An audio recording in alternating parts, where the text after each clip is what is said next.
You're tuned in to the Don't Tell Your Wife podcast. I'm Ziggy, I'm Uno. and today we're going to be talking about men and their demon dick magic. You ready? Okay, hold on. Before we get into men and their magic stick, do you need some help opening that? No. Are you going to tell our listeners why you have oven gloves on? First of all, these are Lululemon, bitch. Okay. All right? Okay. And they were pretty expensive. And I have these on because my nails aren't done and I look like a fucking ratchet. Look at this. All right? So I'm supposed to get into this really deep conversation looking at you wearing... Blah, blah. Yes. Right? All Deal right. with my myth. Hey, for those of you that don't know, we are in Toronto, Canada, so it's cold as a motherfucker, and it makes sense for her to have these gloves. But Just not inside usually the when you studio. go inside, you take them off. But hey, yo, I'm with it. It's cool. I get it. I look like a ratchet. I might take them off because I'm kind of boiling up now. This is Oh. really funny. Okay. All right, so let's dive into it. So, we have a list of topics that we're going to be talking about today, but the main focus is sexual energy. And do we transfer it? Do we believe that we inherit our partner's sexual energy or the person that we're having sex with? And why or why not? We threw in some Sigmund Freud in there for you. Uno's going to be educating us on that.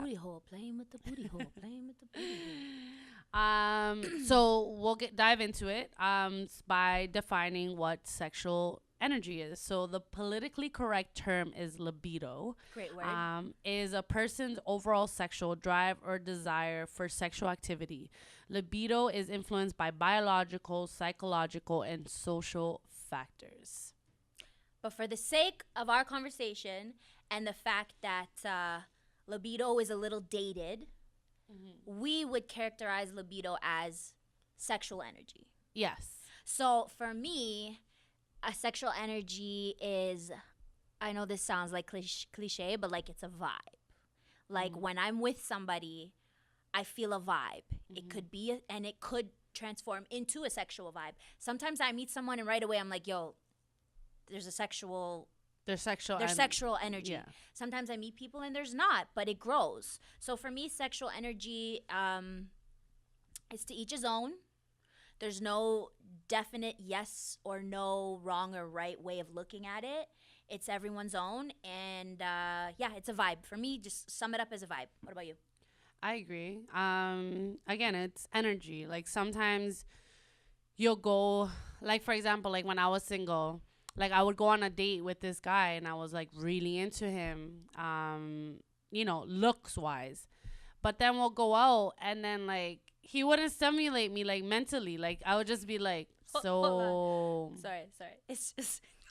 So you're just a pretty face. That's it. It's like you're talking about being stimulated and you're wearing gloves and you're getting so into it. All right. That was good. But I agree with you. I think that sexual, it's a vibe. It's like a vibe that you share with someone, a sexual vibe that you share with somebody. And sometimes it's there and sometimes it's not. Sometimes, you got to just control it and put ice in your vagina and just calm the fuck down. I don't suggest putting ice in the vagina. Not in the vagina, but down Around? there, around. Have you done that to calm yourself down? No, I've done You're it just to give thinking. head. Okay. All right. Ziggy's on one. So I know the reason why we kind of got... Do you want me to scroll for you? The reason we were talking about this topic essentially was because this picture was kind of floating around the internet, this meme.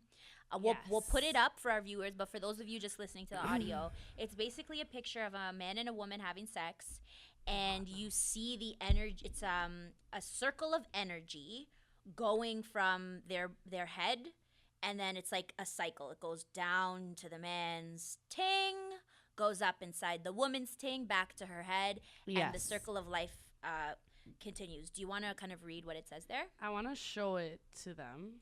Well, we'll show it. We'll pop it up on here on our screen. We'll edit it in. Okay. Perfect. But maybe read it. Okay, so what the picture describes is it basically goes pay attention to whom you share your intimate energy with. Intimacy at this level intertwines your oral energy with the oral energy of the other person. These powerful connections, regardless of how insignificant you think they are, leave you with spiritual debris, particularly within people who do not practice any type of cleansing, physical, emotional, or otherwise. The more you interact intimately with someone, the deeper the connection and the more of their aurora is intertwined with yours.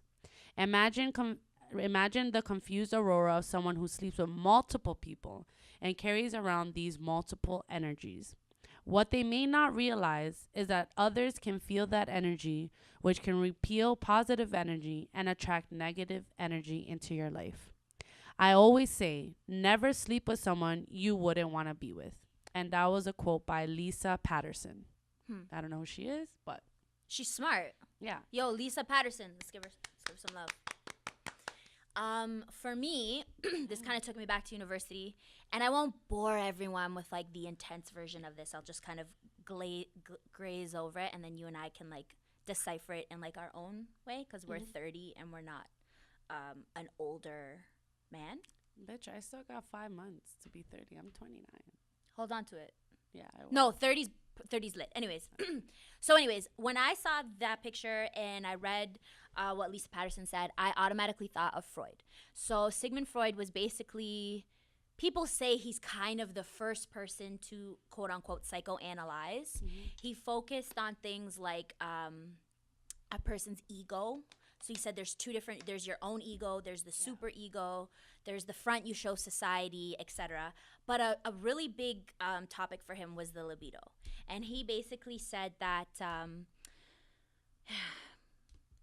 he says it's in your private parts, right? Okay. And it starts when you're young. There's an oral stage when an infant is breastfeeding. Then there's the anal stage.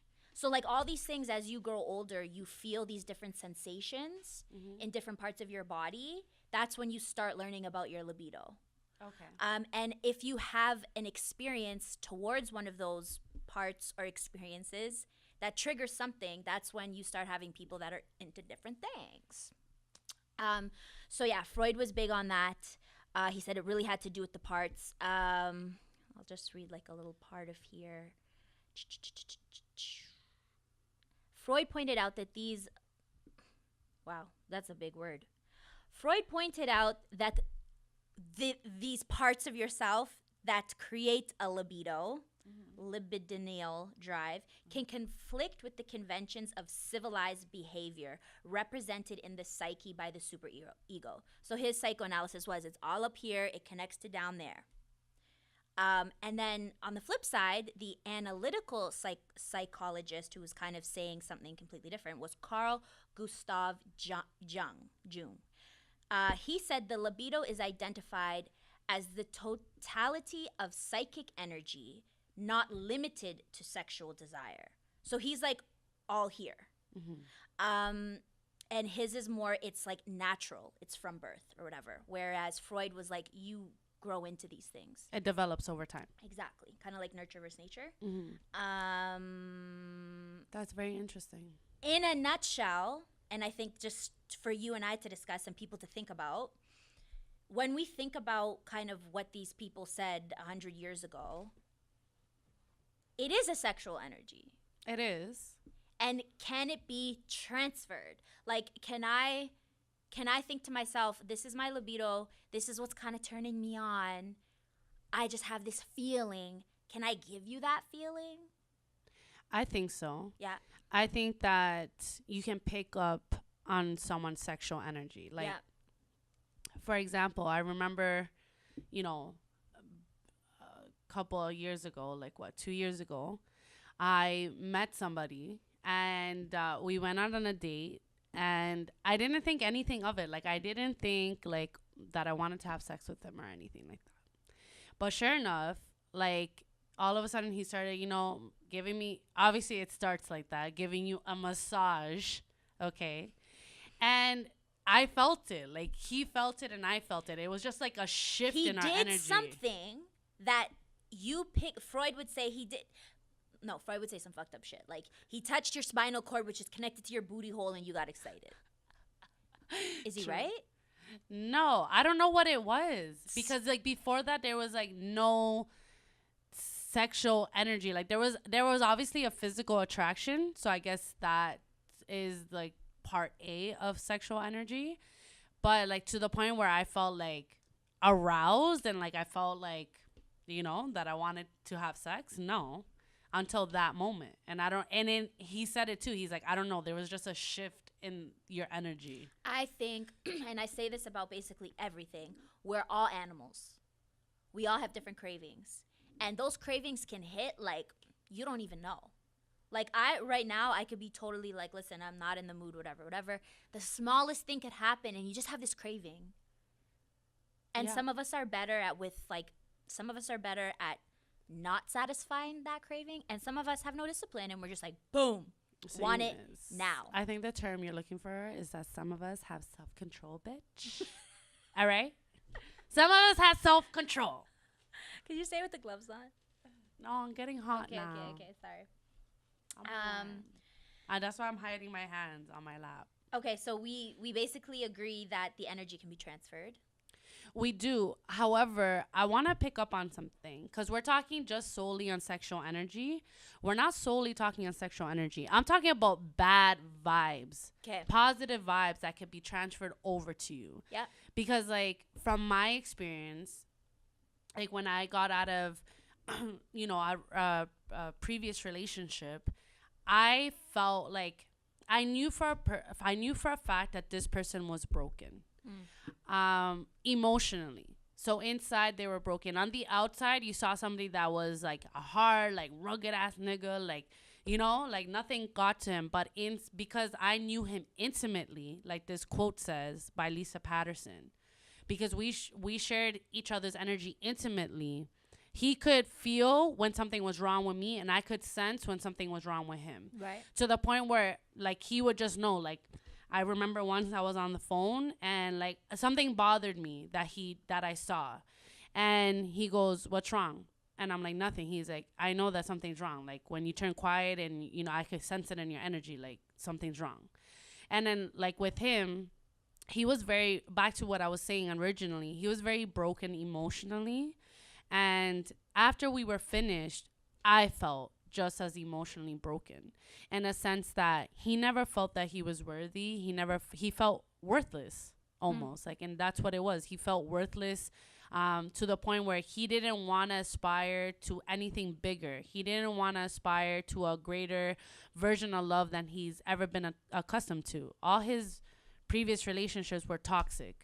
And then there was me, and I was offering him, like, understanding and compassion and sympathy and, you know what I'm saying, and respect and all of this stuff. So to him, it just triggered something in him, like, no, like, there's no way, like, I'm not worthy of this. And then after we were finished, I felt like that. I felt worthless. I felt broken. I felt, like, emotionally just dead. Like, I felt emotionally just dead. And it wasn't until I experienced that I really took in this picture and this quote, and I'm like, and it automatically brought me to it, which inspired, like, this entire episode, was the fact that me going through that, I really started to believe, like, yeah, you definitely you take on whatever it is that person's taking on internally. So externally, you might not see what they're taking on, but internally, if they're taking in on a lot of fucking baggage, you're going to inherit that sooner or later, because you're sharing yourself intimately. You're sharing more than just sexual energy. You're sharing your intimate energy as well. So from my experience, it's not just sexual energy that can be transferred. It's bad vibes and positive vibes as well. If you fuck with someone that's like a go-getter and it's like, you feel it. You feel it. Like, every single day you wake up and you're like, you're ready, you know, whatever. You're ready to smash your goals. But then if you're dealing with someone that's broken, someone that's miserable, or somebody, I won't say miserable because I want to fuck with someone that's miserable, but somebody that's broken. But sometimes you can't tell if somebody's miserable. Yeah, misery comes in very different levels. Like, you could be like, you could be so A1. Like you're on top of your game, and for whatever reason, a few weeks, maybe even a few months down the line, it's like some people just they can't control their emotions. And when negative emotions or feelings come, they just let it take over them. And when you're with that person all the time, you drown in that person's misery. Because they drown in pessimism. But misery comes in, this is a little bit off topic, but it's still sort of the same thing as energy. Misery comes in very, very different faces. So oftentimes when we when we think about misery, we think about somebody that's rude, someone that's unkind, someone that's unsympathetic, somebody who doesn't smile, doesn't laugh, isn't happy. That's one part. But then there's another version of misery. And you have to really take in this quote, misery needs company, where these people will smile. They'll again, externally they look happy, but internally they're emotionally dead or they're broken. So let's just say you analyze your circle, and there's a group of your girls that are like go-getters. They want to go to the gym. They want to, reach new heights. You feel and it then, with women. Yeah. And then you have another set of, another friend who's just doesn't talk about none of that. All they want to talk about is partying, doing drugs, fucking different niggas every single night, like not doing more with their life. That is a version of misery as well. And I'll tell you why. Because somebody that doesn't aspire to be more is because inside of themselves, they don't believe in themselves. So you got to really analyze the different versions of misery that are around you. Because some people are so miserable that they're going to want to drag you in to their environment, into the standstill version of their lives that they feel comfortable in. They're going to drag you into their comfort zone, and they're not going to want to let you go and aspire to different things.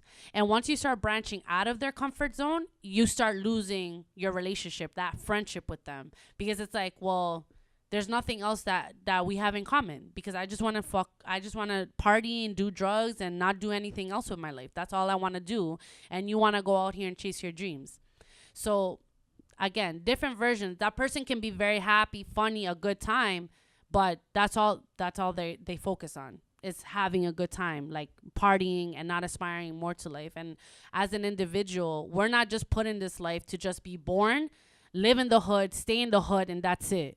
You know what I'm saying? Even if you stay in the hood, it's not, you're supposed to reach out to different parameters in your life. So that's your purpose, is to branch out, not to just stay in a box. So if you see one of your friends that are trying to keep you in a box, that's constantly doing the same thing for 10 years, that should tell you something. Mm-hmm. So that's what I was talking about with energy and shit like that. I think it's interesting that you bring up friendships, because like our next, not topic, but a little header here. Mm-hmm. So besides the obvious, is our screening process for the one we're humping the same as for a lifetime partner? And it's kind of the same for friends. Like, we all have party friends. Mm-hmm. When you screen your party friends, is it different than like, yo, that's my girl? I'll give an example of like the friendship version. For instance, I didn't have a car for a week last week. And I know lots of people that drive. And I literally, at first, I wasn't too worried about it, because I was like, yo, I know so many people that drive. Like, I'm going to be fine.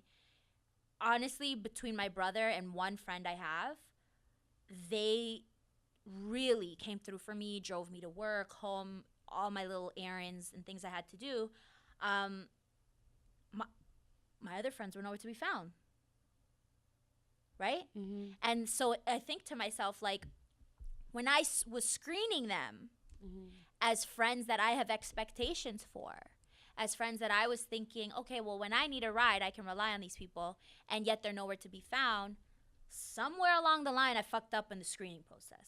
And it happens. All the time. And you don't realize it until it's too fucking late. Now, am I heartbroken? No.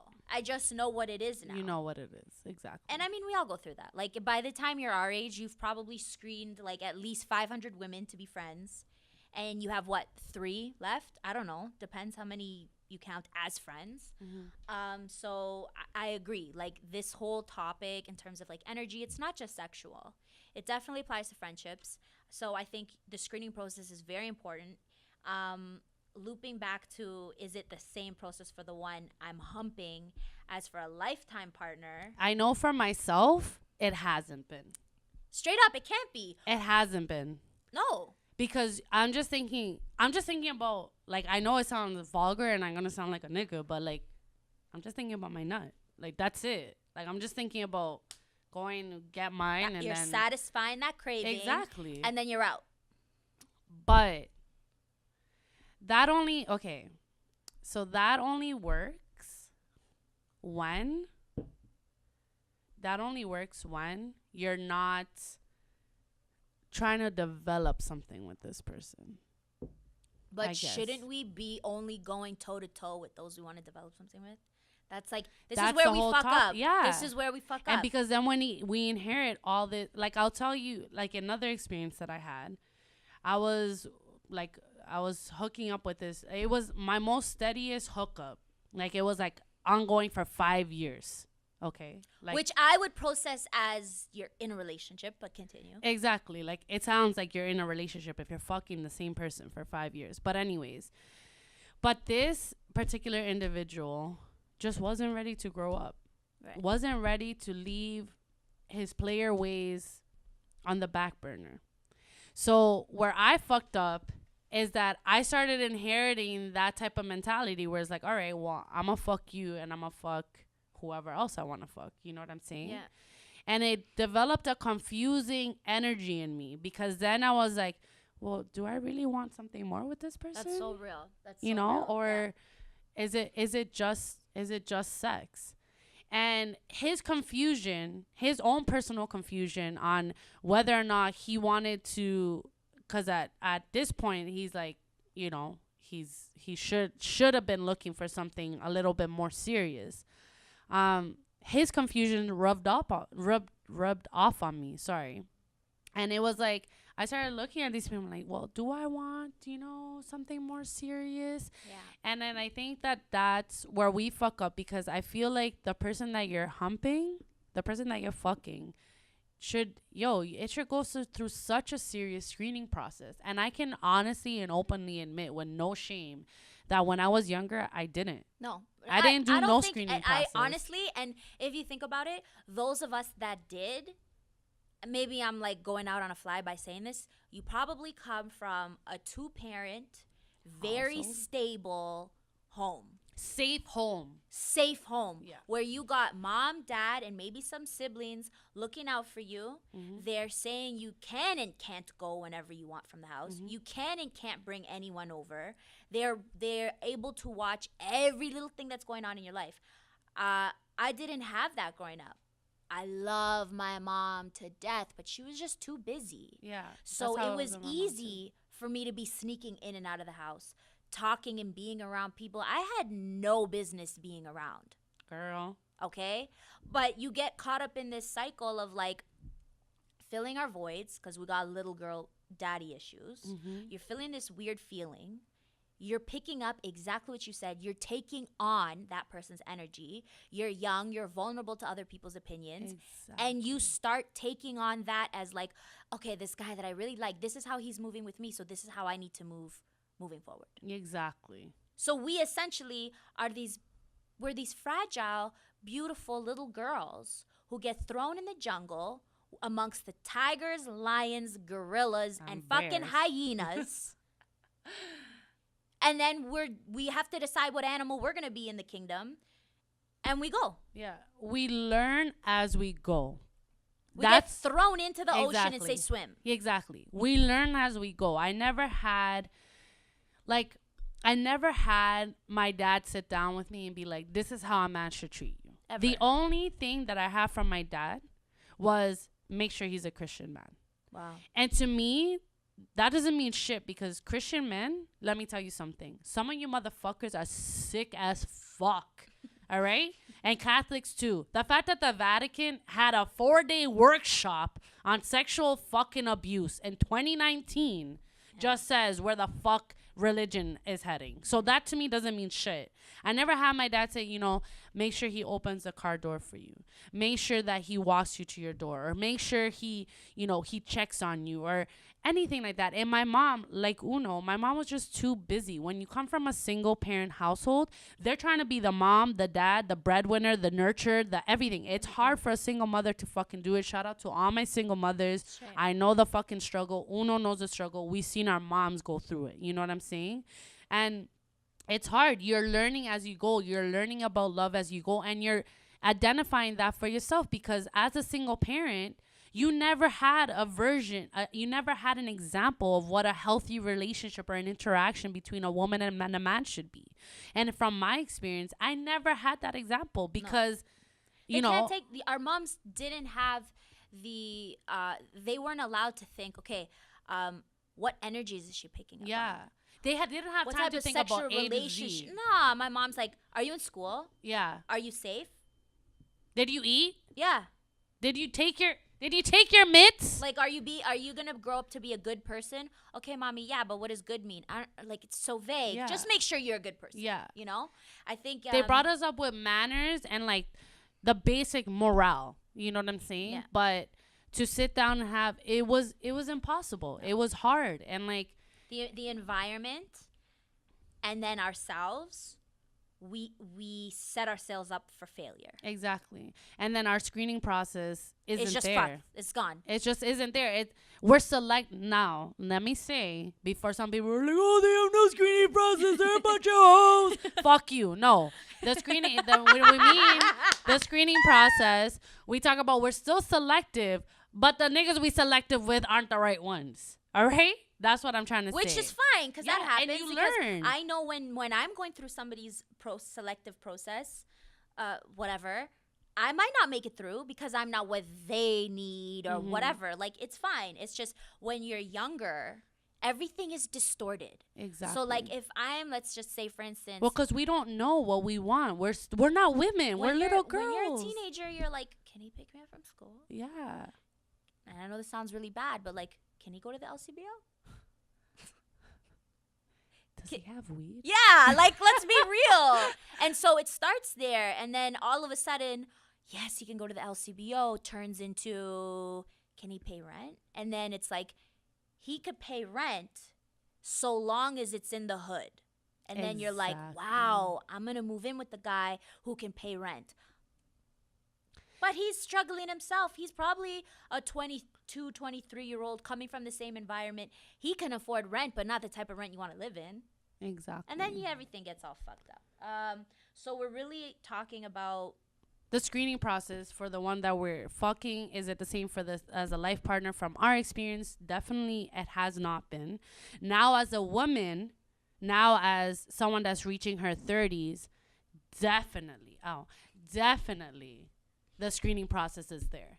Like, I won't. but we have lowered our standards. Yes. Like, and like, standards are healthy. Like, people are like, don't have standards because then you end up or expectations. Sorry. Expectations and standards are two different things. A standard, it's like, okay, if you're no, he has to have like a $500K a year and he has to have a house in Vaughan and then you're just psycho. And you I don't even literally said deserve that yesterday. no niema, no verga, no Definitely nothing. Okay? Just kidding. But like standards, it's like, does he respect me? Does he listen to me? Is he able to really take my feelings and my perspectives into consideration? Right. Like, now as a woman, because we've gone through some fucked up experiences, now we can decipher what it is that we want in a man and what it is that we don't want in a man. Yep. But so now, yes, I have a screening process. The screening process has to be like, if I'm looking at you to, like, if I'm having sex with you, it's like, can I see myself with this person?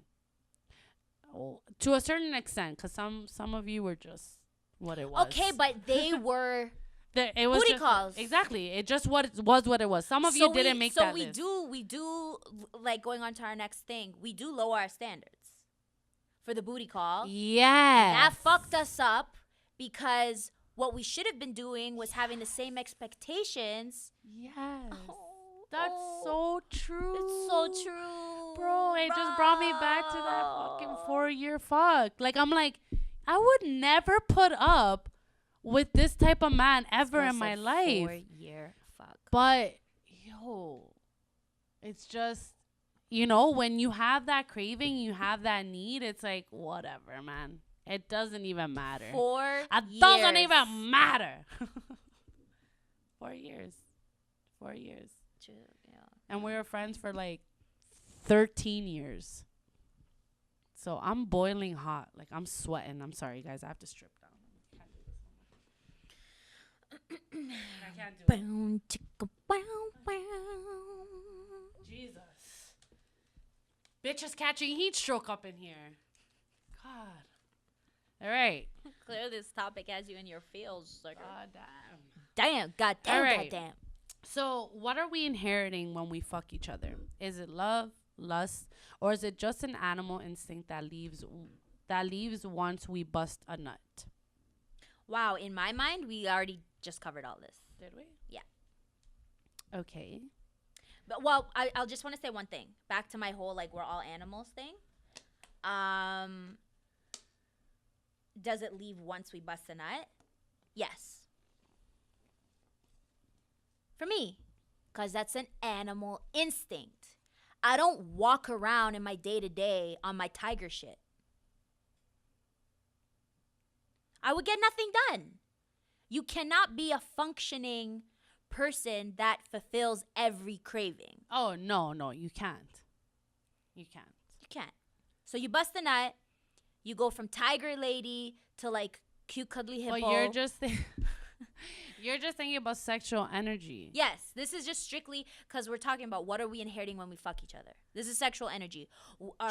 Do we inherit love, lust? Is it just an animal instinct that leaves once we bust a nut? For me, if I'm in my animal zone, yes. Nut, squirrels out. Yeah. But so this is interesting though. Cause, so it leaves once we bust our nut if we're looking at the man as just a fuck. But if intimacy is shared, yes, it does not leave once you come. Okay, so can we talk about the rules? Yes. So that intimacy doesn't come. Okay, so we put a list of rules for pasatiempos. That's what my Dominicans call like pastimes. So a pastime is like, yeah, like a fuck. That's it. That's like all the they fuck are. was in the past. Another time. That's It- past. Yeah. It's just a pastime. All right. It's just like somebody you kill time with. You know? That's it. That's it. Yeah. So I love this list. The dick has to be above average or you have very similar hobbies or interests. Okay, so I will go on record as saying, actually, no, fuck the record. Please remove this off the record. This is off Scratch record. that. This is definitely off record because, like, Scratch that. I'm so shook to put anything on record these days because it just bites you in the ass. Off record. I don't even know what average dick is. The dick has to be above average. I don't fuck with that because, I don't know, does that mean like he's good at moving it? It's the size. You guys have an enjoyable time. Is that what we're talking about? Are we saying the sex cannot be mediocre? It has to be lit. it has to be lit. Like I have to have an orgasm every single time we have sex. Or, and this is why we threw this in, have very similar hobbies and interests. Which I just think it's just so Yeah. funny, but it's so real. Because, It's like, so you true. could have a mediocre booty call, but, like, you already know, building up to the booty call, there's great conversation. You guys are ordering the same toppings on your pizza. He drinks tequila, too. Like, Yes. we're on a vibe. Yes. But I've never had that with a pastime. I have all, Okay. see? Well, no, like, I lied. So in the past, like when I was younger, I used to do that. I used to be like, oh, okay, like we're gonna vibe out, like. But then I found like that led me personally. I'm not speaking for every woman. That led me to the confusion that I stated earlier, which is like, you know, do I just want to fuck him, True. or can it be something more? True. And that's why for me, when I'm single, I have like a rule that I follow, and it's no. Like, I'm there just to fuck. That's it. I'm not there for anything else. I don't care how your cat's doing. It depends on the person. I totally get what you're saying. But then you So, like, develop feelings, or an unnecessary connection that doesn't. but it need also to be depends on there. your mind state. Because, like, True. you could be like, I know right now I'm just like on some like lone wolf shit. Like, I will have a great night, and this person might think we don't even have to be having sex. We could just go out, have a great night. And this person could think like, yo, I fucks with this girl, she fucks with me, and the next day I'm just like, zoop, I'm in a whole other land. Yeah. You moved on already from the date. And I could have had an amazing night. Now, what if I'm intimate with them? I guess then again it comes back to, and this is why I say, like, everyone's sexual energy is different for them, because what I consider intimacy, you may not. I know that there's people that, for instance, won't kiss somebody because it's too intimate. But then there's people that are like, yo, chill the fuck out. Like, kissing is a means of foreplay. It gets me in the mood. It doesn't mean I want to wife you. Which leads into our next rule: no pressure, no commitments. This, Yes. I cannot stress. 100%. This is huge. 100%. Because once you have that expectation of me, or I have that expectation of you, you are in dangerous waters, my friend. No strings attached. Like, I will be good to you. I will have a fun night with you, or a fun day, however you want to word it. We will be compatible. But as soon as you have expectations of me, this is we're going down a deeper journey here. Then we need to sit down and have that conversation. You cannot be hitting me up with expecting me to come through because you're having a bad day, and this is not me being a bitch. Or anticipating a response, like, oh, like the next, like I had it happen to me where it's like they hit me up and then like I read their message, and I'm a high brain sometimes. Like, I'll open up a message and I'll forget to respond. But then they see you go on Instagram. Yeah, and they'll be like, oh wow. So, and then the next day you respond to the message and it's like, okay, and they're giving you like this silent one word treatment, and it's like, yo, what's up with you? Well, you saw my message and you didn't hit me up. Like, bitch, I'm not obligated to hit you up. Like, I'm not even obligated to respond to you. Like, it's just, yo, when I have time, this is I make society's the time. fault though. This, because the way you're saying that, I've done it 1010% a million times. I've also had it done to me, and it doesn't feel good.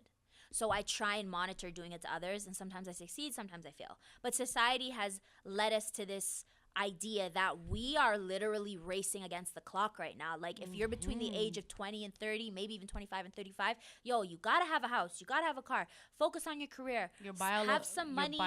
Biological clock. Yeah, you gotta have money in the bank in case kids come. You have this fucking laundry list of things you need to get done. How can I be a decent girlfriend in the midst of that? Yeah. That's not fair to expect that of me. Unless I seriously catch feelings and I'm like, whoa, this is my special person? Okay, then I'm going to go 110 for them. Yeah, it's true. And you'll find, like, when you find somebody that you're very compatible with, it'll be second nature. Like, it won't feel to you like, oh, fuck, I gotta do this. Like, you want to do it. Like, you want to put a smile on that person's face. You take them into consideration. So I feel like making them happy makes you happy. Exactly. Yeah. And I feel like when you're single, you go through a selfish phase where it's like you just want to look out for you and your own feelings. You don't want to have to inherit that burden or that task, responsibility. That's the word that I'm looking for. Yep. That responsibility of having to look out for someone else's feelings. Like, you just want to be able to look out for your feelings, not have to take into consideration how whoever else feels. Like, that's why no pressure. Honesty is the best policy. We need to be able to discuss our relationships, past and present. Okay, let me talk about this. Okay, so for me, wahando. This line, I feel it. Honesty is the best policy, even when it's hard to be honest. If you find it hard to say something to somebody's face, we live in a beautiful generation where you can send them a text message, or you can post a subliminal on your story. Like, yo, I didn't really want to have to say this, but I like having tacos shoved up my ass. You said taco, right? And we were talking about Freud? What? Tacos and Freud? Nah? Too far? She likes tacos shoved up her ass. No, I don't. Should we have to discuss past relationships?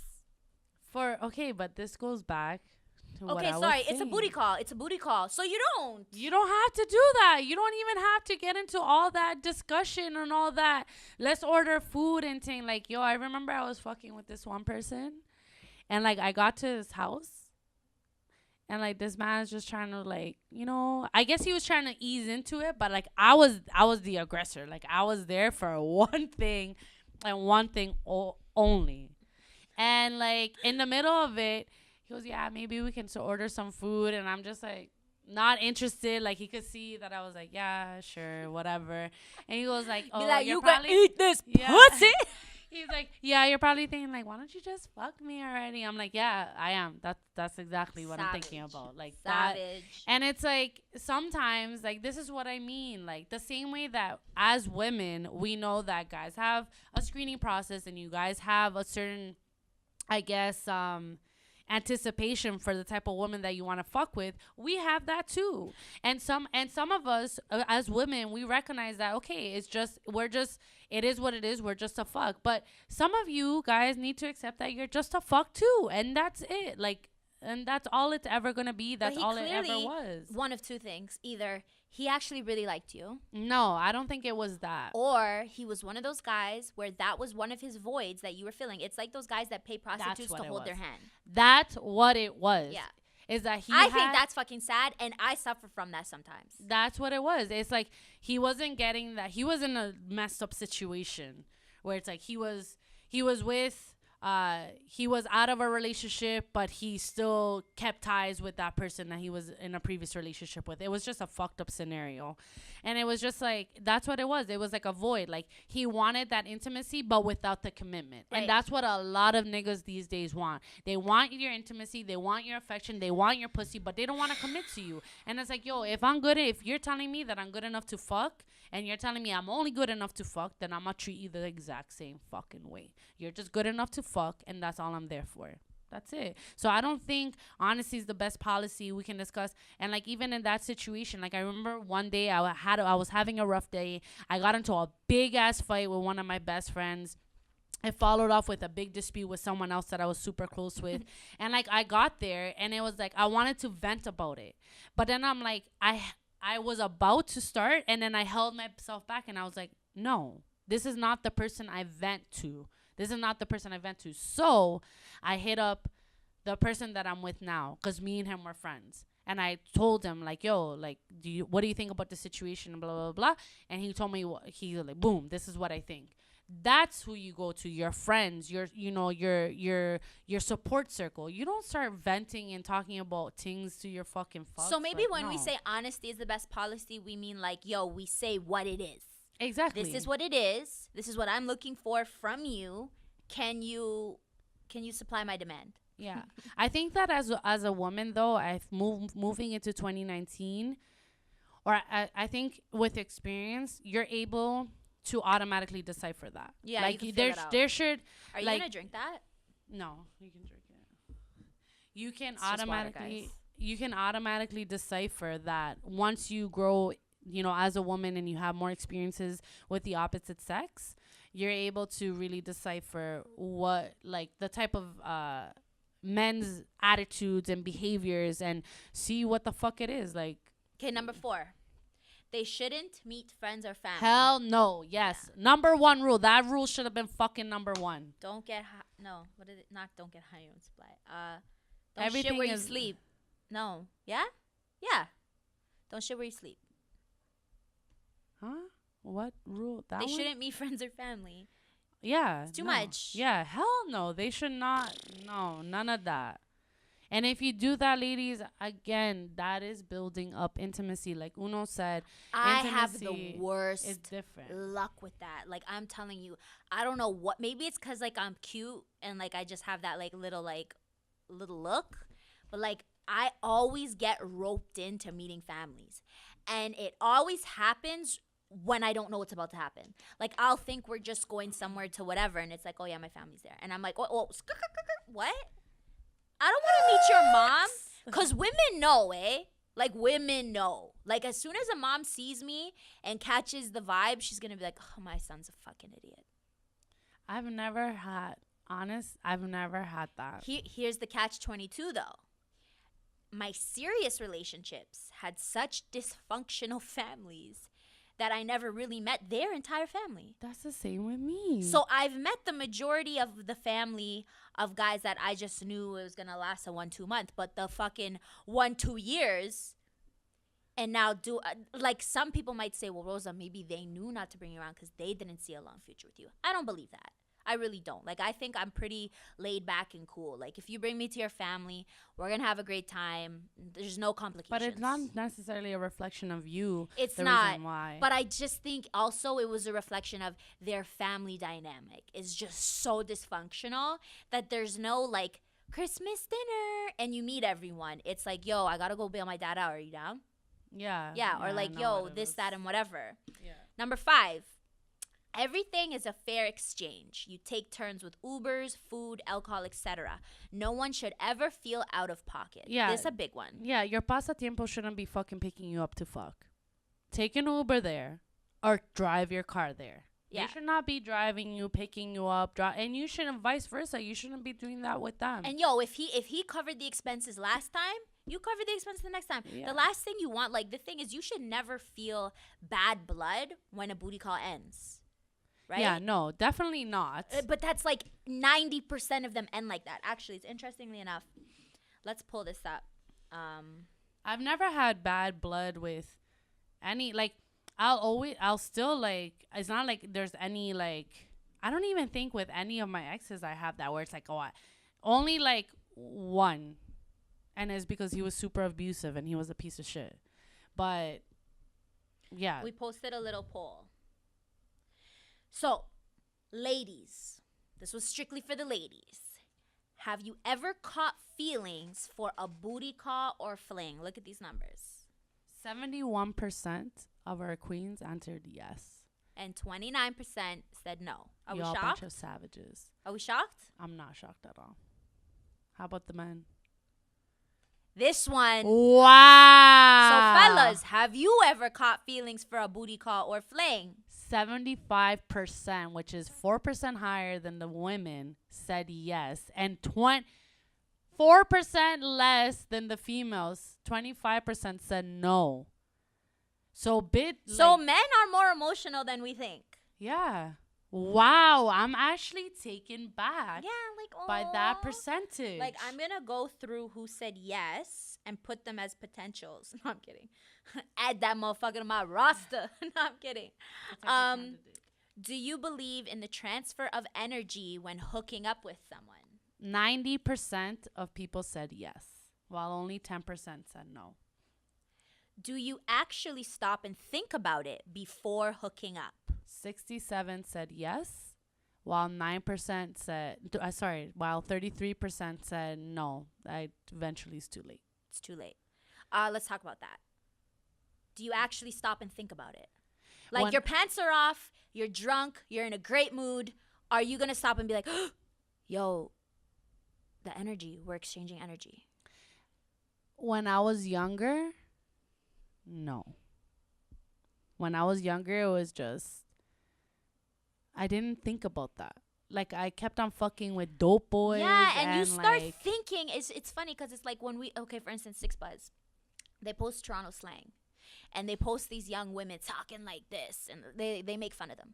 Yo, I get that. I get it, though. Because if she's only hanging around a certain type of man at such a susceptible age. I don't know if that's the word. You know what I'm saying?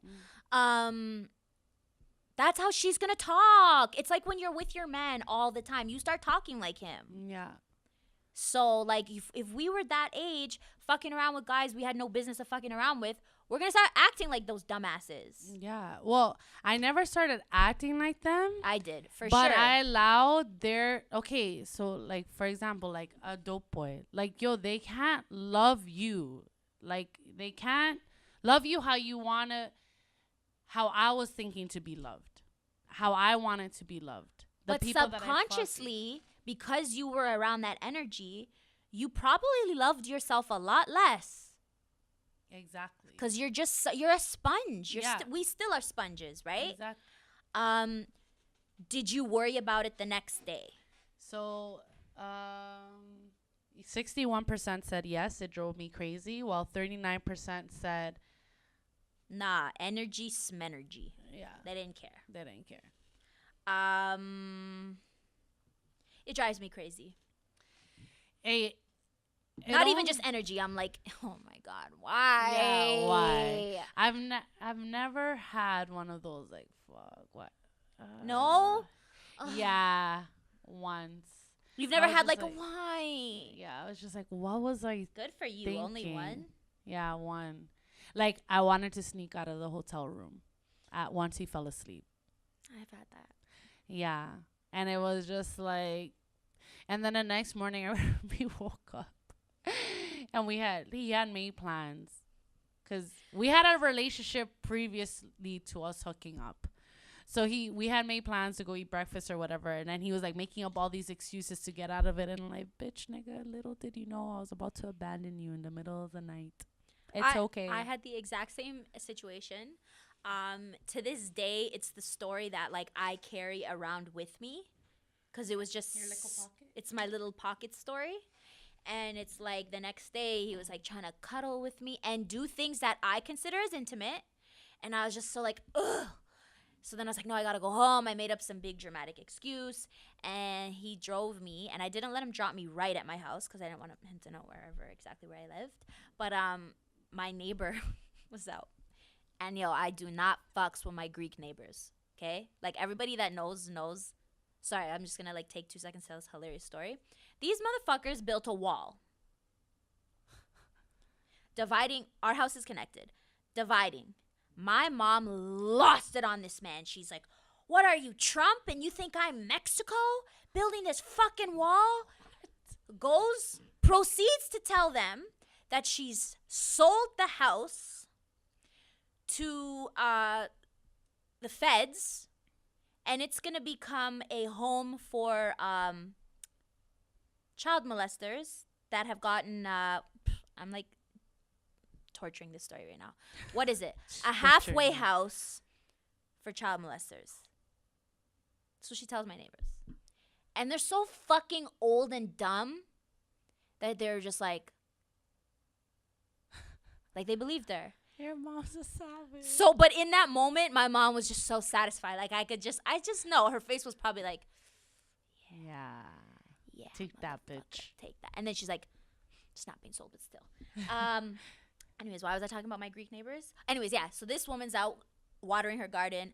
The whack booty calls dropping me off. One night stand from hell. Ew, I hate it. I know I'm talking about this and people are going to be like, Rosa, you shouldn't talk about that so openly. We all have these stories. I know. We all have these stories. Man, woman, whatever age, whatever your background is, you all have one fucked up one night stand story. This was mine. And I'm so sorry, mommy, because you're probably going to watch this.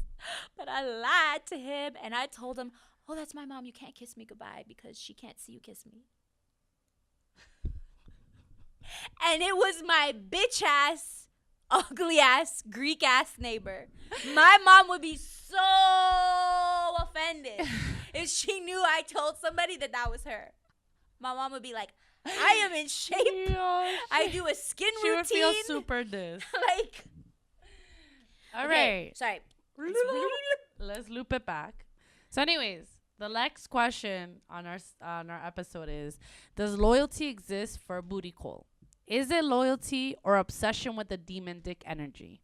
So for those of you that don't know what I'm referring to or that we're referring to, if you're just fucking that one person, is it because you're loyal to them and you're ciphering out every other option, or is it just because they put it down that Yo, good? this is so deep. That is so deep. That is so 'cause deep.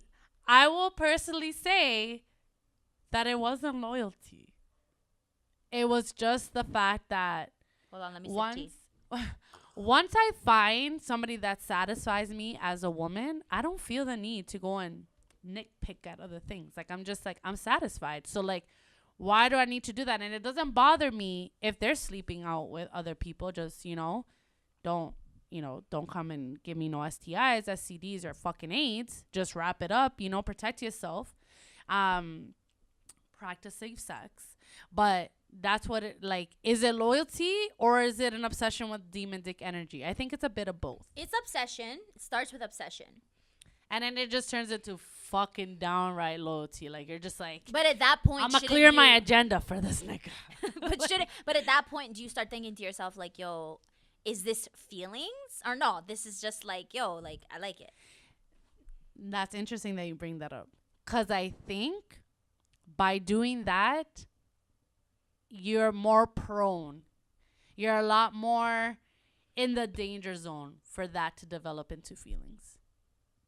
But the only way that I think it could develop into that is, again, intimacy. And by what I mean by intimacy is after you're done having sex, I'm going to use you as an example. Like, yeah, so like, no cuddling, no pillow talking. Fuck it. Don't do that. Just Don't get one do of those that. like body pillows. Yeah, or like, Go talk to no, your body like, pillow. yeah, Get that a is pet, just. get a fish, get a dog, get a cat. No, that's where I feel like if you do this, if you're like me, where if you know, as a woman, you find, somebody that satisfies you completely as a woman, and, that's the only way that I think can develop into feelings. And that's where I fucked up because, again, me and this individual had already a long history together of just friendship before we started fucking with each other. And it sort of just turned into that because there was always like a physical attraction, but we never acted on it. And then it sort of just merged into that. And then once I started just not just fucking him, it turned into, again, like when I told you, you're like, well, that sounds like a fucking relationship. And then I started talking to him about all this shit and we got closer. We got closer as friends. We got closer as, as individuals. And then that led like energy, like a pathway to disaster. So essentially, a booty call is satisfying a sexual craving without the baggage that comes with a normal relationship. Yes. If we're talking energies, our energies change all the time. When you're in a relationship, you're expected to be committed throughout a person's changing energies. If you're no longer feeling a booty call's energy, you can dip out. 100%. However, if you catch feelings for the pastime, can a booty call grow into a relationship? And if it can, will it be a semi, because there's no such thing as like a healthy relationship, will it be like a stable relationship? So I definitely think that if you're not obligated to your booty call, to your pasatiempo, there's no obligation to them. Like you could, I could have fucked you Monday through Friday, and then come next Monday, I don't want to fuck with you no more. So I don't need to. Like I don't need to give you, just like it isn't working for me. I'll sort of distance myself off. I'll fall back. My fallback game is strong. Just don't fall. Exactly. Now, have you ever caught feelings for a pastime? I personally have. I'm guilty. And can it grow into a healthy relationship? It could have. If he wasn't such a fucking cheater. All right? It could have. You know what it reminds me of? This scene? I want to cue in the Chris Tucker from Rush Hour. We could have been good together. We could have been... Do you remember Rush Hour 2 where he's fighting the Chun-Li, like the Asian girl? Yeah. He said, but you're a crazy ass bitch. Like, I want to cue in that scene here. Right here? Yeah, right here. Yeah. So, but I do think it has the potential to grow into a healthy, a stable relationship, a benefiting relationship. I definitely think so. Like if the connection's already there, the physical connection's already there. However, this is where you might not be able. I think it's 50-50. Because sometimes, like I said, you could fuck with someone and the sex is so good. So good. But the conversation and the mental stimulation is not there. It's not there. Bro, I can't even have sex with you if it's not there. Yeah, it could be. You know how many meatheads are walking around in the streets of Toronto right now? Oh, no, I know that. But I'm saying I could meet with someone and have a conversation with them, that doesn't necessarily mean that it's intimacy. You know, I don't have to share my personal perspectives or anything like that. But that's where I think the sex could be so good, and then you anticipate the relationship, or like, and it's just not there. It's just not there. The spark just isn't there because it's just a physical thing. So sometimes what you need to do, and if anybody's thinking about doing this, is I say you take sex off the table for a month. Yeah, I agree. Do a 30-day trial. Mm. If they treat you the way you want to be treated, if they respect you the way you want to be respected, if they make you laugh, if they make you smile, you guys have a good vibe without sex on the fucking table. If they're able to stimulate you any other way other than sexually, then yes. But if you guys don't reach that 30-day mark without sex, and you guys need sex to fill in that gap because there's an awkward silence, you're on your phone, he's on your phone, and like the only time you guys connect is fucking, then no. So I think that if you're thinking of transitioning a pasatiempo or a booty call into a relationship, I think I've never that's where it needs to experienced be. it. Me either. I think there's nothing wrong with it. Me either. I don't think just, there's I just anything haven't wrong. had. It's just meh. I haven't had that Different the strokes luck. for different folks. Yeah, I haven't had that luck at all. Like where I've like somebody that I've had been having sex with turns into a more serious relationship. And more or less like the people that I've had relationships with and then I fucked with, the relationship no longer, it doesn't stand as strong as it once did. Like it just fades The out. last topic we'll just like quickly touch on. And I think it's interesting because right now we're talking about feelings and can a booty call be your man? Is your inner freak reserved for your boo? Or can it, or do you just, does the bitch just make an appearance with your booty call? Oh, and Listen, a booty call is a great place for experiments. Yes. You're in a judgment-free zone. Yes. You don't owe nothing to nobody. Exactly. Experiment. Bring a ladder. I don't know. Bring a but, ladder. like real shit. Bring a ladder.